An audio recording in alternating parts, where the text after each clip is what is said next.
देश में आजादी के बाद से 1950 से 2015 के बीच हिंदुओं की आबादी में कमी आई है, जबकि मुस्लिम आबादी 9.84% से बढ़कर 14.09 हो गई है।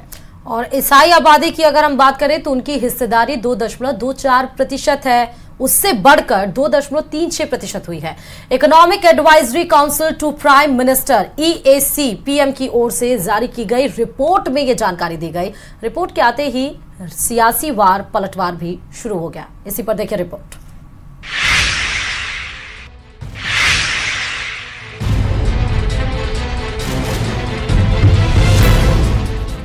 हिंदू आबादी 10% घट गई है। आबादी वाली रिपोर्ट पर खूब मची रार। कांग्रेस पर बीजेपी का तगड़ा प्रहार। कांग्रेस ने देश को बनाया धर्मशाला। कांग्रेस बोली ध्यान भटकाने के लिए मुद्दों पर डाला ताला। हिंदू बना मुसलमान, आबादी पर घमासान। मुस्लिमों की आबादी को लेकर राजनीतिक गलियारों में भले ही आरोप प्रत्यारोप का दौर चलता रहता है, लेकिन प्रधानमंत्री आर्थिक सलाहकार परिषद के विश्लेषण में मुस्लिम आबादी को लेकर बड़ा खुलासा हुआ है।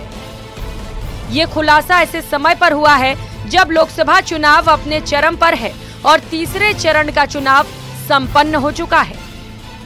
प्रधानमंत्री आर्थिक सलाहकार परिषद की रिपोर्ट की माने तो आबादी पर EAC रिपोर्ट का खुलासा, हिंदू घटे मुस्लिम बढ़े।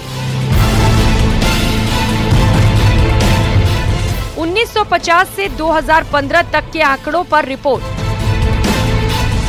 हिंदुओं की आबादी 7.82% घटी। हिंदुओं की आबादी 1950 में 84% थी। हिंदुओं की आबादी 2015 में 78% हुई। 65 वर्ष में मुसलमानों की आबादी बढ़ी।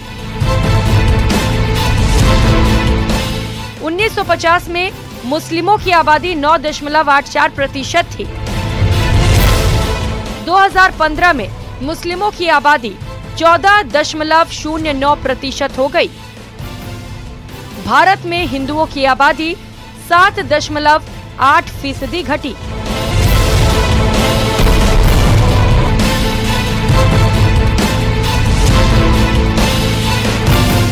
EAC की रिपोर्ट के आते ही सियासी बयानबाजी तेज हो गई। बीजेपी कांग्रेस पर हमलावर है। बीजेपी ने आंकड़ों पर चिंता जताई है। भारत में हिंदुओं की जनसंख्या कम हुई है, वह क्षेत्र भारत से अलग हो जाता है। अफगानिस्तान जो आज का है वो पहले सारा राज्य वहाँ पर था, वहाँ हिंदुओं की जनसंख्या कम हुई, वो अलग हो गया। पाकिस्तान था, वहाँ पर हिंदुओं की जनसंख्या ज़्यादा थी, तब तक वो हिंदुस्तान में रहा और वहाँ जनसंख्या कम हुई, वो पाकिस्तान बन गया। इसलिए भारत में जनसंख्या का संतुलन और जनसंख्या का नियंत्रण न केवल ये भौगोलिक बदलाव के लिए परंतु भारत के विकास के लिए भी अत्यंत आवश्यक है। उसके आरोप को महंगाई और बेरोजगारी जैसे असल मुद्दों से ध्यान हटाने की जुगत बता रही है। गहलोत सरकार में मंत्री रह चुके खाचरियावास कहते हैं कि बीजेपी ध्रुवीकरण कर जनाधार बढ़ाने का प्रयास कर रही है। मैं आपको गारंटी से कह रहा हूँ, ये चुनाव से प्रभावित आंकड़े भारतीय जनता पार्टी को ये बताना चाहिए 10 वर्ष में आपने हिंदुओं की भलाई के लिए क्या किया। बीजेपी ये चुनाव अपने कामों पर नहीं, हिंदू मुसलमान के मुद्दे पर लड़ना चाहती है। मुसलमानों का डर पैदा करके हिंदुओं के सारे वोट लेना चाहती है, लेकिन हिंदू को कुछ देना नहीं चाहती। ये देश जानता है यहाँ हिंदू मुसलमान का मुद्दा नहीं है, यहाँ बेरोजगारी का, महंगाई का, गरीबी का, बीजेपी के धोखे का मुद्दा है। राजस्थान विश्वविद्यालय के समाजशास्त्र विभाग के असिस्टेंट प्रोफेसर करुणाकर सिंह ने कहा है कि ये आंकड़े चिंताजनक हैं। वहीं मुस्लिम अलायंस के प्रदेश प्रभारी मोहसिन रशीद खान ने रिपोर्ट पर सवाल उठाए हैं।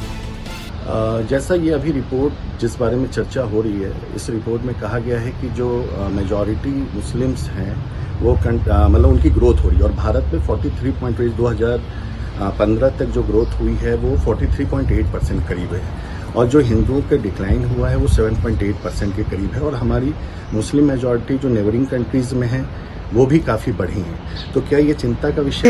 ये जो आंकड़े आए हैं प्रधानमंत्री की एडवाइजरी काउंसिल, ये जो आंकड़े आए हैं ये एक तरीके से इस मुल्क में एक अफरा तफरी मचाने की कोशिश है, और पेश भी इस तरीके से किया जा रहा है जैसे कोई मुसलमानों की तादाद बेइंतहा 40% बढ़ गई हो और हिंदुओं की बेचारों की तादाद 8% घट गई हो। तो ये एक गलत तरीके से माहौल पेश बनाने का एक कोशिश है।